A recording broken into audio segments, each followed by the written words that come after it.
नमस्कार दोस्तों, चलिए जानते हैं 10 मिनट में झारखंड की 20 बड़ी खबरों को। लेकिन वीडियो को शुरू करने से पहले लाइक और सब्सक्राइब जरूर कर दें। मुख्यमंत्री हेमंत सोरेन ने देश की सुरक्षा पर जोर दिया और सवाल नहीं करने की अपील की। जेपीएससी के मुद्दे पर भी दी अहम जानकारी। झारखंड के मुख्यमंत्री हेमंत सोरेन ने कहा है कि देश की सुरक्षा और अखंडता के मामले में निर्णय लेने की जिम्मेदारी केंद्र सरकार की है। वे गुरुवार को प्रोजेक्ट भवन सचिवालय में कैबिनेट की बैठक के बाद मीडिया से बात कर रहे थे। मुख्यमंत्री ने कहा कि यह समय सवाल पूछने का नहीं है, हमें एकजुट रहना चाहिए और समय का इंतजार करना चाहिए। उन्होंने आश्वासन दिया कि समय आने पर सब कुछ देश और दुनिया के सामने स्पष्ट हो जाएगा। मुख्यमंत्री ने कहा कि राज्य सरकार देश की एकता और अखंडता को बनाए रखने के लिए पूरी तरह से प्रतिबद्ध है। राज्य सरकार हर आवश्यक कदम उठाने के लिए तैयार है। हाल ही में हुई सर्वदलीय बैठक में विभिन्न दलों के प्रतिनिधियों ने अपनी अपनी राय दी और राज्य की आंतरिक सुरक्षा, विकास कार्यों और प्रशासनिक मुद्दों पर चर्चा की गई। मुख्यमंत्री हेमंत सोरेन ने कहा कि जेपीएससी एक स्वतंत्र निकाय है और राज्य सरकार इसमें ज्यादा हस्तक्षेप नहीं करती। उन्होंने छात्रों की भावनाओं का सम्मान किया और बताया कि राज्य सरकार छात्रों के हितों का ध्यान रखते हुए उचित कदम उठाएगी। झारखंड सरकार ने बालू घाटों का टेंडर अब निजी कंपनियों को देने का निर्णय लिया। साथ ही में स्वास्थ्य के क्षेत्र में कई बड़े बदलाव किए। झारखंड सरकार ने बालू कारोबार को एक बार फिर निजी हाथों में देने का निर्णय लिया है। अब से बालू घाटों के लिए जिला स्तर पर टेंडर किया जाएगा। यह निर्णय गुरुवार को हुई कैबिनेट बैठक में लिया गया। इससे पहले राज्य के सभी बालू घाटों का अधिकार झारखंड राज्य खनिज विकास निगम के पास था, लेकिन अब यह व्यवस्था बदल जाएगी। झारखंड सैंड माइनिंग रूल्स 2025 लागू करने के बाद बालू घाटों पर से JSMDC का नियंत्रण खत्म हो जाएगा। अब बालू घाटों का टेंडर जिला स्तर पर किया जाएगा और इसका फैसला बालू घाट के क्षेत्रफल और आकार के आधार पर किया जाएगा। कैबिनेट ने 34 प्रस्तावों को स्वीकृति दी है, जिसमें मुख्यमंत्री डिजिटल हेल्थ योजना को लागू करने का निर्णय लिया गया है। इस योजना पर करीब 299 करोड़ रुपए खर्च होंगे। डॉक्टर श्यामा प्रसाद मुखर्जी विश्वविद्यालय का नाम बदलकर अब वीर शहीद बुद्ध भगत विश्वविद्यालय किया जाएगा। 7वें वेतनमान के तहत राज्य कर्मचारियों को महंगाई भत्ता में 53% की जगह अब 55% का भत्ता मिलेगा, जो 1 जनवरी 2025 से लागू होगा। स्वास्थ्य क्षेत्र में कई बड़े बदलाव का निर्णय लिया गया है, जिसमें चिकित्सकों की बहाली से लेकर अन्य नीतियों में संशोधन भी शामिल है। इन योजनाओं से लागू होने में सैकड़ों करोड़ रुपए खर्च होंगे।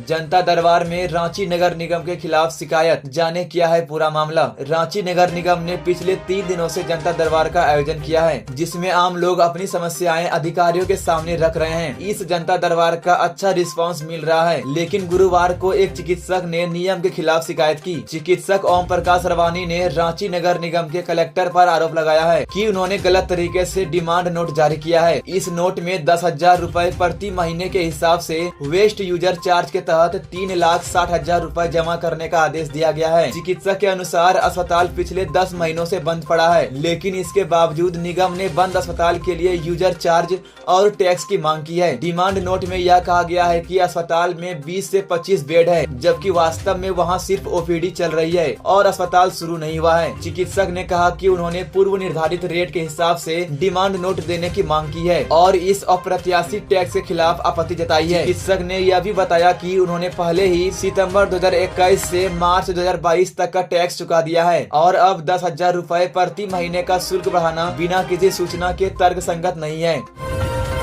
घर में झगड़े के बाद छोटे भाई ने गुस्से में बड़े भाई को चाकू से मारा। हत्या के बाद आरोपी फरार। दुमका के शिकारीपाड़ा थाना क्षेत्र के देवदाहा गांव में एक छोटे भाई ने अपने बड़े भाई की चाकू से हत्या कर दी। यह घटना घरेलू विवाद के चलते हुई, जिसमें छोटे भाई इमामुद्दीन अंसारी ने अपने बड़े भाई समा मियां को मौत के घाट उतार दिया। इमामुद्दीन अक्सर शराब पीकर घर आता और अपनी पत्नी और परिवार के अन्य सदस्यों से लड़ता था। बड़े भाई समा मियां उसे हमेशा डांटते थे, जिससे उनके बीच अक्सर झगड़ा होता था। लेकिन आज जब इमामुद्दीन शराब पीकर अपनी पत्नी के साथ लड़ाई कर रहा था, तो समा ने बीच बचाव किया। इससे गुस्साए इमामुद्दीन ने पास में रखा चाकू उठाकर समा मियां पर हमला कर दिया, जिससे उसकी मौत हो गई। मृतक की पत्नी आफरीन बीबी ने FIR दर्ज कराई है। थाना प्रभारी अमित लकड़ा के अनुसार आरोपी भाई इमामुद्दीन घटना के बाद फरार है, लेकिन पुलिस उसकी तलाश कर रही है और जल्द उसे गिरफ्तार किया जाएगा।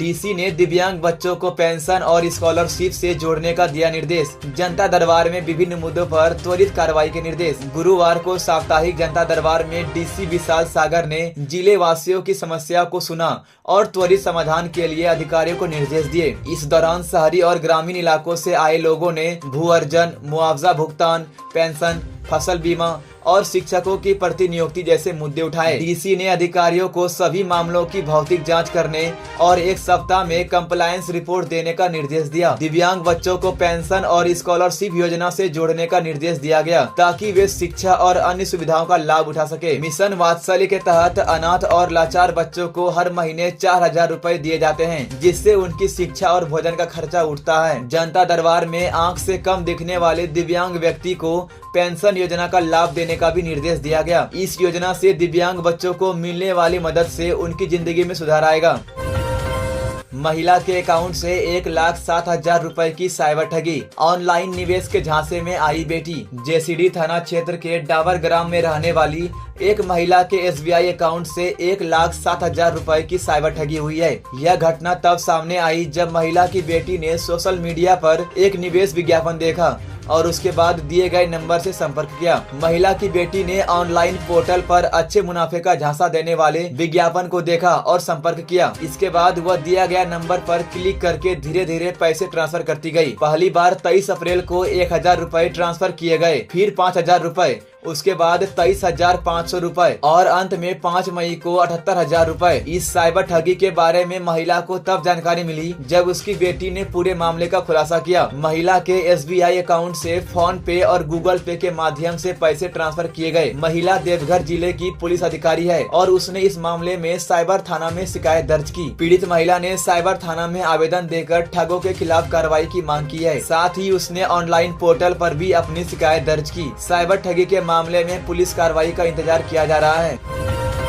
चलती कार में लगी भीषण आग, ड्राइवर ने सूझबूझ से बचाई जान। देवघर के सारवा तीरनगर रोड पर तुतरा पहाड़ी के पास एक चलती कार में अचानक आग लग गई। घटना में कार तो पूरी तरह जलकर राख हो गई, लेकिन ड्राइवर सात्विक कश्यप ने समय पर बाहर निकलकर अपनी जान बचा ली। सात्विक कश्यप जो मुजफ्फर मटिहानी के ओराई थाना क्षेत्र के रहने वाले हैं, बेहरा कनारी साइड देखने के बाद देवघर लौट रहे थे। रास्ते में अचानक कार का इंजन बंद हो गया, फिर इंजन से तेज धुआं निकलने लगा। उन्होंने तुरंत कार रोकी और पानी डालकर आग बुझाने की कोशिश की, लेकिन आग बहुत तेजी से फैल गई और पूरी कार जल गई। आसपास के गांव वाले आग और धुएं को देख मौके पर पहुंचे। पहाड़ी के कूप से पानी लाकर आग बुझाने की कोशिश की, लेकिन आग इतनी भयानक थी कि उन्हें पीछे हटना पड़ा। घटना की सूचना मिलते ही थाना प्रभारी कौशल कुमार सिंह और एएसआई सुखराम नाग मौके पर पहुंचे। सुरक्षा के लिए सड़क पर यातायात करीब आधा घंटा रोका गया। कार को जब्त कर लिया गया है। सात्विक ने बताया कि ये कार उनके दोस्त सोनू कुमार राय की थी। अच्छी बात यह रही कि हादसे में किसी को चोट नहीं आई।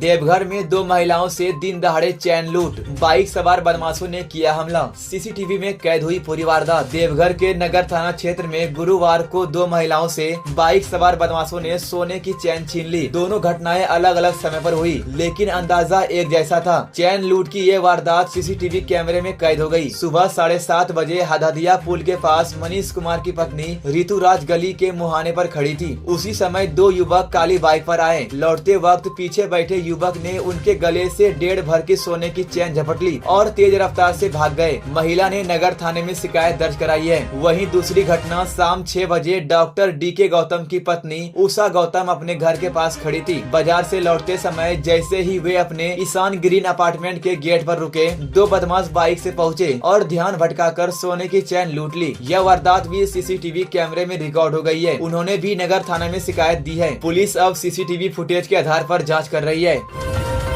झारखंड में 10 मई से लू का खतरा, कई जिलों में येलो अलर्ट जारी। झारखंड में फिर से गर्मी बढ़ने वाली है। मौसम विभाग ने जानकारी दी है कि 10 मई से कई जिलों में लू चलने का खतरा है। आज का मौसम साफ और सूखा रहेगा, लेकिन कल से गर्मी तेजी से बढ़ेगी। आइए जानते हैं आखिर किन किन जिलों में अलर्ट जारी हुआ है। मौसम विभाग ने देवघर, जामताड़ा, दुमका, पाकुड़, गोड्डा और साहेबगंज में हीट वेव चलने की संभावना जताई है। इसके अलावा 11 से 14 मई तक संथाल परगना के और जिलों में भी लू पड़ सकती है। आने वाले 5 दिनों में तापमान 3 से 4 डिग्री तक बढ़ सकता है। गर्मी तेज होगी और लू का खतरा रहेगा। इसी को देखते हुए मौसम विभाग ने 10 से 14 मई तक येलो अलर्ट जारी किया है। बात करते हैं आखिर 24 घंटे में मौसम का कैसा हाल रहा। कहीं कहीं पर गरज के साथ हल्की से मध्यम बारिश हुई। सबसे ज्यादा बारिश पटामदा में 64.2 mm दर्ज की गई। सबसे ज्यादा तापमान 39 डिग्री गोड्डा में और सबसे कम 20 डिग्री गुमला में रहा। दोपहर 12 से 3 के बीच घर से बाहर न निकले। पानी खूब पिए और शरीर को ढककर रखें।